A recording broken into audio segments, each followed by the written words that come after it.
Assalamualaikum warahmatullahi wabarakatuh. Perkenalkan, nama saya Wildan Juwairi, mahasiswa Universitas Subang, Prodi Sistem Informasi, dengan nomor pokok mahasiswa D1A200040. Pada kali ini saya akan menjelaskan mengenai isi buku pendidikan Pancasila untuk perguruan tinggi dengan pengarang Dr. Ujang Chandra, SSH, MH, MIP, MAT. Adapun resume dari buku ini dengan penjelasan sebagai berikut. Ini bukunya. Jadi dari 10 bab. Bab 1, orientasi terhadap pendidikan Pancasila. Landasan dan tujuan pendidikan Pancasila meliputi landasan pendidikan Pancasila, tujuan pendidikan Pancasila, misi dan visi pendidikan Pancasila, sebagai mata kuliah pengembangan kepribadian kompetensi pendidikan Pancasila, dasar substansi kajian pendidikan Pancasila, metodologi pembelajaran pendidikan Pancasila, dan pembahasan pendidikan Pancasila secara ilmiah. B. Rumusan Pancasila secara etimologis, rumusan Pancasila secara terminologis, rumusan Pancasila secara historis dan secara sosio-filosofis. C. Tujuan mempelajari pendidikan Pancasila adalah ingin mengetahui Pancasila yang benar, yakni yang dapat dipertanggungjawabkan, baik secara yuridis konstitusional maupun secara objektif ilmiah. Bab 2, memahami sejarah Pancasila sebagai lambang negara Indonesia. Pancasila dalam sejarah bangsa Indonesia yang menjelaskan tentang Pancasila saat pra-kemerdekaan, era kemerdekaan, era Orde Lama, era Orde Baru, dan era reformasi. Pancasila sebagai lambang negara Indonesia yang menjelaskan tentang sejarah lambang negara, pengertian bentuk, penggunaan dan larangan penggunaan lambang negara. Memahami Pancasila sebagai lambang negara Indonesia dari putusan Mahkamah Konstitusi nomor 4 PTU 10/2012 yang menjelaskan tentang pokok perkara, pendapat para ahli, pendapat Mahkamah Konstitusi, dan putusan Mahkamah Konstitusi. Bab 3, memahami Pancasila sebagai sistem filsafat. Pengertiannya, pengertian Pancasila sebagai sistem filsafat yang menjelaskan tentang Pancasila sebagai jati diri bangsa dan susunan Pancasila yang bersifat hierarkis dan berbentuk piramidal. Konsep dasar filsafat Pancasila, landasan filsafat Pancasila yang meliputi landasan ontologis Pancasila, landasan epistemologis Pancasila, dan landasan aksiologis Pancasila. Bab 4, memahami Pancasila sebagai sistem nilai, etika, dan norma. Pengertian nilai, etika, dan norma, hubungan nilai, norma, dan moral, dan hubungan nilai, norma, dan sanksi. Pancasila sebagai nilai dasar fundamental yang bagi bangsa dan negara.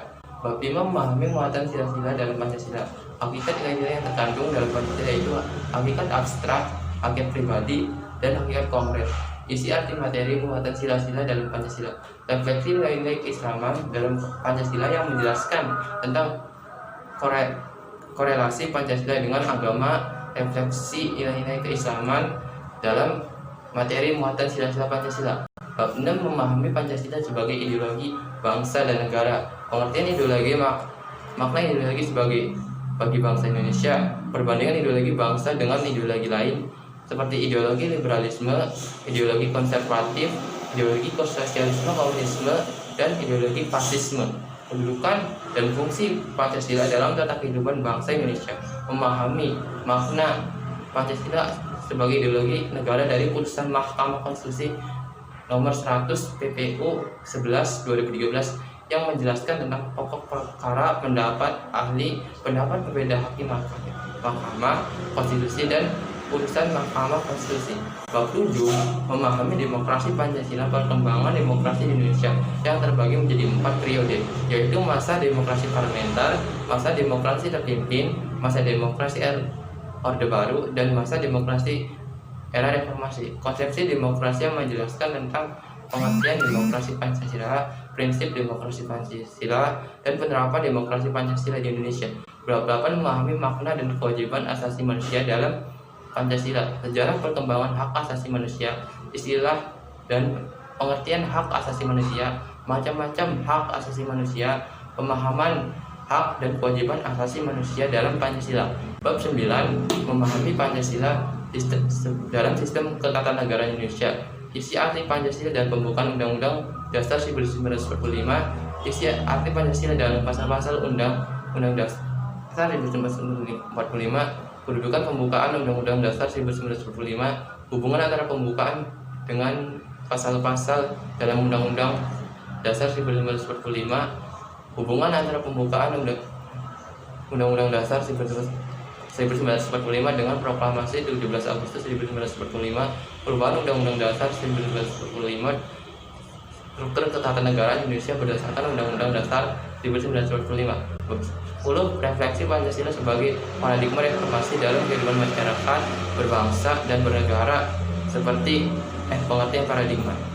Pancasila sebagai paradigma pembangunan Pancasila sebagai paradigma reformasi. Pancasila dalam paradigma kehidupan di kampus. Eksistensi Pancasila sebagai paradigma pembangunan di era reformasi.